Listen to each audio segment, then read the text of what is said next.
Well, today we've heard a lot of people talk about chaos, change, turbulence, and all the things we should be thinking about for the future. And they're absolutely right.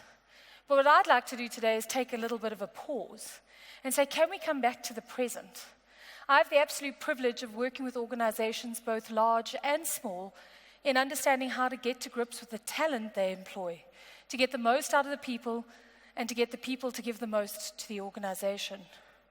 But what flabbergasts me is that no matter how much they talk about change, there seem to be some pesky status quos that just seem to be hard to shift.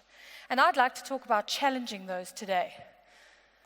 The first is 65 is old and only good for gardening, golf, and gallivanting.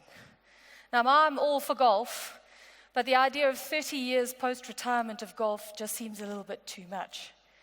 Most organizations simply can't afford to lose the skill at this level. And so instead of just simply changing the archaic rule that says at 63 or 65 you must retire, they come up with ever more complicated schemes to get around their own rules. We'll put you on contract for a year or two.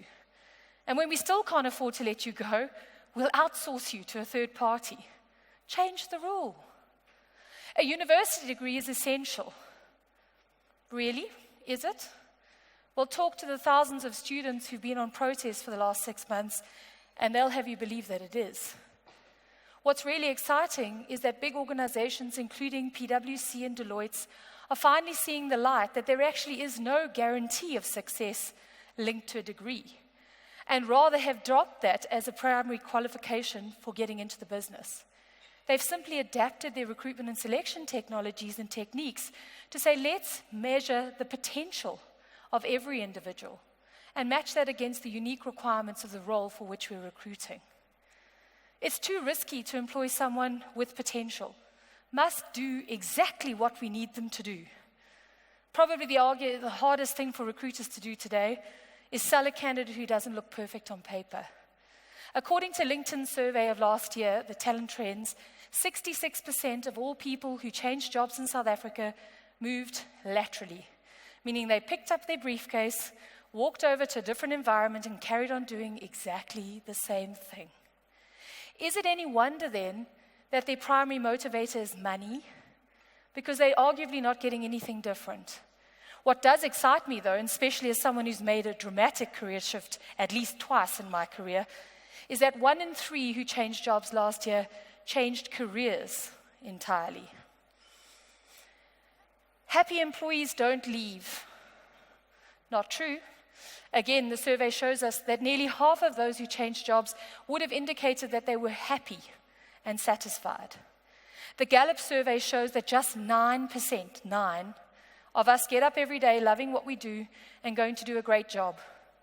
Most frightening is that we have the highest rate of disengagement in the world. 46% of people drag themselves to work every day with the intention of doing as little as possible. And so I challenge you as organizations to say, worry not about the happy employees who are leaving, but the unhappy, disengaged ones who stay. We need to change the way they feel about the organization, about their jobs, and about themselves.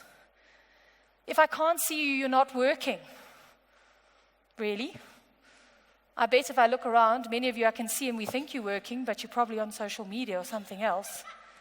We need to change the way we manage people, shifting away from time to rather on outputs. Results-only work environments where we measure you on what you need to deliver, irrespective of where you choose to do that.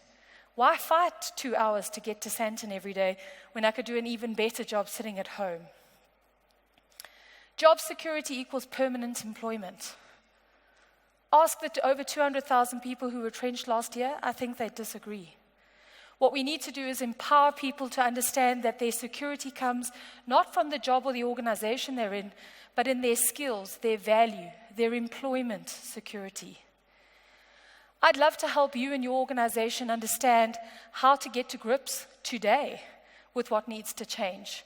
Whether that's a technical talk, a strategy facilitation, or a workshop with your leadership teams about how to make these changes, or with the individuals employed within your business, for them to take responsibility as individuals for their own careers and how they can progress themselves within the organization to improve the way they feel about what they do and how successful they can perform. My name is Natalie Singh, and I'd love to talk to you about making work work. Thank you very much.